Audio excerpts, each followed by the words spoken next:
जय श्री राम। जय श्री राम। जय श्री राम। जय श्री राम। जिस घर में श्री राम कथा होती है उस घर में राम जी की कृपा बनी रहती है। और इसी तरह से हम यहाँ पर हमेशा राम कथा चलाते हैं।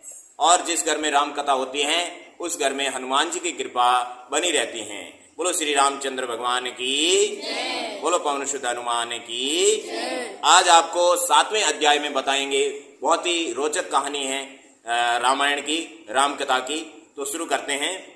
प्रणम्य शिरसा देवं गौरीपुत्र विनायकं भक्तवत्सलं स्मरे नित्यं आयुष्कामार्थसिद्धये।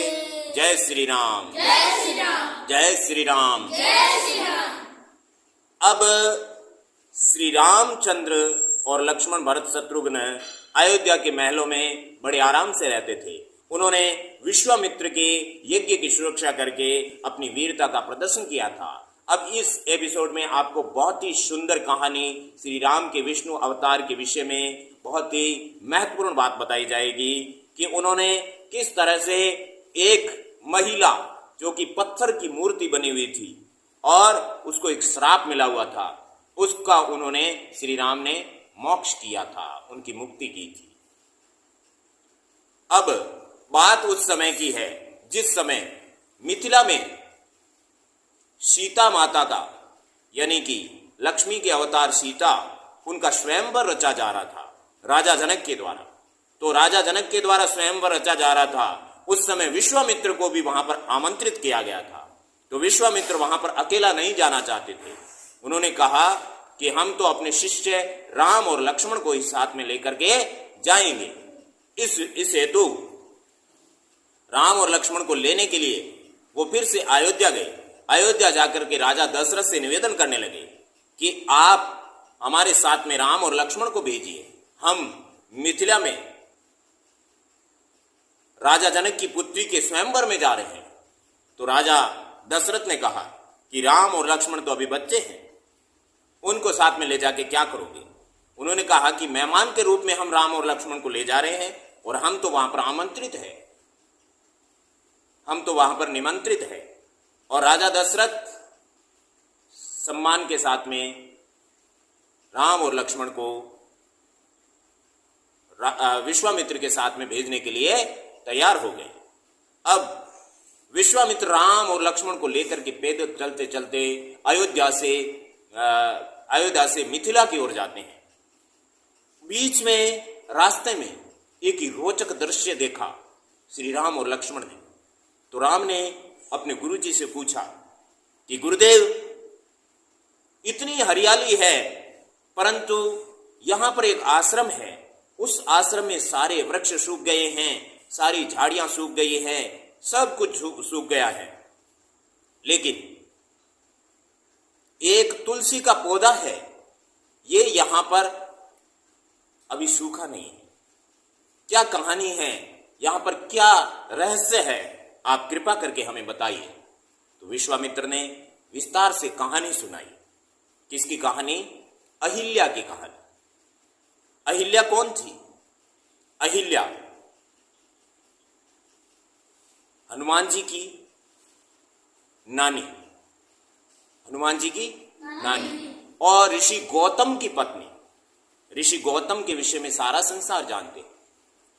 गौतम ऋषि की पत्नी अहिल्या और अहिल्या की पुत्री थी अंजनी। और अंजनी का विवाह सुमेरु राज्य के राजा केसरी से हुआ और केसरी के संतान के रूप में केसरी नंदन पवन सुत का हनुमान जी का जन्म हुआ। इस तरह से ये हनुमान जी की कहानी श्री रामायण में यहां पर प्रारंभ होती है। लेकिन इस एपिसोड में आपको केवल अहिल्या और उसको दिए गए श्राप और उसके श्राप के निदान के विषय में बताया जाएगा। अब श्री राम के जन्म से कई वर्ष पहले ऋषि गौतम अपनी पत्नी अहिल्या के साथ में रहते थे और उस समय इस पृथ्वी पर अहिल्या की सुंदरता के विषय में बहुत ही चर्चाएं होती थी कि अहिल्या जैसी सुंदर स्त्री इस पृथ्वी पर और कोई नहीं है। इस चर्चा को इस धरती लोक से ऊपर वाले लोग, स्वर्ग लोक में रहने वाले राजा इंद्र ने सुनी। तो राजा इंद्र अहिल्या पर मोहित हो गए और वो पृथ्वी लोक पर अहिल्या को पाने के लिए आ गए। यहां पर आकर के उन्होंने, यहां पर वो चंद्रमा को साथ में लेके आए थे और दोनों छिप छिप करके अहिल्या को देखते और इस विषय में उन्होंने ये निश्चय किया कि किसी तरह से छल से अहिल्या को प्राप्त कर लिया जाए। अब रात को 4 बजे उस समय मुर्गा बोलता था और जब 4 बजे मुर्गा बोलता था तो उस समय गौतम ऋषि नदी पर स्नान करने के लिए जाते थे, लेकिन इंद्र ने छल किया और चंद्रमा को मुर्गे का रूप बनाया और रात को 12 बजे मुर्गे को बोलने के लिए कहा और इस तरह से चंद्रमा मुर्गे के रूप में बोलने लगा। तो गौतम ऋषि स्नान करने के लिए अपने वस्त्र लेकर के नदी की ओर चले और पीछे छल से इंद्र ने अहिल्या को प्राप्त कर लिया। तदुपरांत जैसे ही गौतम ऋषि नदी पर गए तो नदी उस समय निर्वस्त्र थी, क्योंकि ये नदियां भी मनुष्य के रूप में आज भी है, लेकिन जो ज्ञानी पुरुष है वो उसको पहचान सकते हैं, अज्ञानी लोग नहीं जानते हैं। इसलिए रात को 12 बजे से लगाकर प्रातः 4 बजे तक नदियों में स्नान नहीं करना चाहिए, उसे पाप लगता है, चाहे वो गंगा हो चाहे कोई भी नदी हो। इस तरह से रात को 12 बजे नदी ने गौतम से कहा कि हे गौतम, तुम्हारे साथ में छल हुआ है। जो मुर्गा बोल रहा था वो चंद्रमा है और उनके साथ में राजा इंद्र है और उन्होंने छल से अहिल्या को प्राप्त किया। इस तरह से तुम वापस जाओ। तो जैसे ही गौतम ऋषि अपने आश्रम में आए तो आश्रम में आकर के उन्होंने इस छल कपट के विषय में जान लिया और वहां चंद्रमा और इंद्र को पाया। इंद्र उस समय गौतम ऋषि के वेश में था और गौतम ऋषि ने अपनी प्रतिमूर्ति वहां पर गौतम ऋषि को राजा इंद्र को देखा तो गौतम ने श्राप दे दिया। उस समय अंजना छोटी बालिका थी। अंजना गौतम की पुत्री थी, जो हनुमान जी की माता, वो छोटी बालिका थी। उस समय गौतम ऋषि को इतना क्रोध आया कि उन्होंने वहां पर उपस्थित इंद्र, चंद्रमा, अहिल्या और अंजना चारों को श्राप दे दिए। चारों को श्राप दे दिए और चारों श्राप फलीभूत हो गए। सबसे पहले उन्होंने इंद्र को श्राप दिया। इंद्र को ऐसा श्राप दिया कि जिस वस्तु की इच्छा से तुम यहां पर आए हो वो चिन्ह तुम्हारे पूरे शरीर पे हो जाएगी। और उसके बाद में इंद्र ने कई वर्षों तक तपस्या करके अपने शरीर को फिर से संतुलित किया। परंतु चंद्रमा को जो श्राप मिला था कि चंद्रमा बहुत ही श्वेत था, बहुत ही सुंदर था और उसमें कोई दाग नहीं था। तो उन्होंने,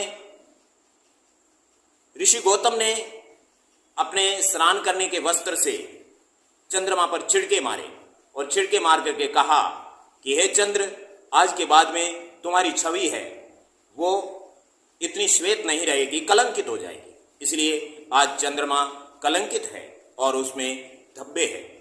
और उसके बाद में ऋषि गौतम आगे बढ़े। आगे बढ़ करके उन्होंने अपनी पुत्री अंजना को श्राप दिया कि तुमने यहां पर जो दृश्य में सहायता की है, इसलिए तुम्हें श्राप देता हूं कि तुम्हारे कुंवारी के पुत्र होगा। और उसके बाद में ऋषि गौतम आगे बढ़े। आगे बढ़ करके अहिल्या को श्राप दे दिया कि अहिल्या को कहा, अहिल्या जैसे ही ऋषि गौतम के चरणों में गिर गई, परंतु ऋषि गौतम ने उन्हें माफ नहीं किया और हाथ में जल लेकर के अहिल्या को कहा कि जहां तुम जैसी हो वैसी वैसी पत्थर के बन जाओ। तो उसी समय अहिल्या उस चरण स्पर्श की स्थिति में पत्थर की मूर्ति बन गई। हालांकि उसमें प्राण थे परंतु वो हिल भी नहीं सकी और सूर्य के तप में, वर्षा में, हवा में, रात में, दिन में, सर्दी में, गर्मी में वो इसी तरह से बनी हुई रही। कुछ दिनों बाद में उसका रूप, रंग, केस, वगैरह सब उड़ गए थे और वो केवल एक पत्थर की मूर्ति बन करके रह गई थी। अब इस तरह से ऋषि गौतम ने सभी को श्राप दिया और अपनी तपस्या में लीन होकर के और अपनी आयु निर्धारित आयु के बाद में वो अपने यथा स्थान ब्रह्मलोक की ओर चले गए। परंतु अंजना का विवाह सुमेरु पर्वत के राजा केसरी से हुआ। ये कहानी श्री हनुमान जी के जन्म के विषय में हम आगे के एपिसोड में बताएंगे, परंतु यहां पर अहिल्या की कहानी चल रही है। अब अहिल्या की जो पत्थर की मूर्ति थी उसके ऊपर एक तुलसी का पौधा था और राम, लक्ष्मण, विश्वामित्र अयोध्या से मिथिला की ओर जा रहे थे। उस दौरान विश्वामित्र ने ये कहानी राम और लक्ष्मण को सुनाई। अब श्री राम को विश्वामित्र ने कहा कि हे श्री राम, ये अहिल्या तुम्हारा इंतजार कर रही थी कि विष्णु के अवतार श्री राम कब यहां पर आएंगे और कब अपने चरणों की रज, चरणों पर लगी हुई धूल इस पत्थर की मूर्ति को स्पर्श करेंगे और कब वो श्राप से मुक्त होगी, क्योंकि किसी को श्राप से मुक्त करने के लिए भगवान विष्णु ही संबल है और तुम विष्णु के अवतार हो, इसलिए अपने चरणों से इस मूर्ति को स्पर्श करो और इसे, इस पत्थर से यथावत मनुष्य रूप प्रदान करो। हालांकि कई वर्ष हो गए हैं ये इस पत्थर में इसकी आत्मा बहुत दुखी हो रही है, लेकिन इसमें इसकी कोई गलती नहीं थी। उस कारण से इस पत्थर की मूर्ति पर, इस पत्थर पर ये तुलसी का पौधा अभी भी जिंदा है, लेकिन ये बहुत कष्ट में है, इसलिए यहां पर कोई भी पेड़ पौधे फलीभूत नहीं है। सारे पेड़ पौधे सूख गए हैं और ये आश्रम पूरा उजड़ा हुआ है।